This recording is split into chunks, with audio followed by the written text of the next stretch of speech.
Hello everyone and welcome back to Tech Idea. Here we make tutorials on topics that might be helpful to you in one way or the other. And today I'm gonna try and show you guys on how you can reconnect on Steam if your internet goes out or if your internet is fluctuating or not. So as you can see, I have disabled my Ethernet right here. And with that being disabled, my Steam should not be able to connect.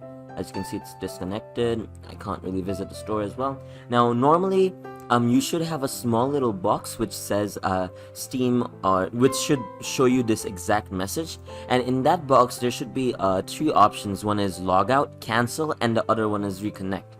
So now, I'm gonna try and see if I can get that box by enabling my internet.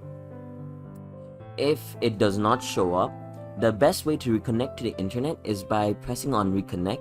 It might not work at the first time, but you just gotta give it a few tries. As you can see, it did not load right away. I had to refresh the page for it to load. So once your internet reconnects, you might have to press on that reconnect button like once, twice, or 3 or 4 times. I'm not really sure how many, but you gotta press on it a few times and then it should reconnect back.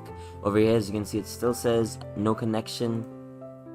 If I retry, it's not really gonna do anything. That's because I'm still disconnected, but my store is showing up. That means I'm connected to the internet.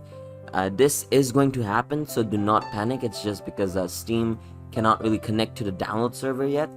So without being able to connect to the download servers, they're not gonna be able to give me any download speeds. But you should be able to reconnect pretty soon, so don't worry about that.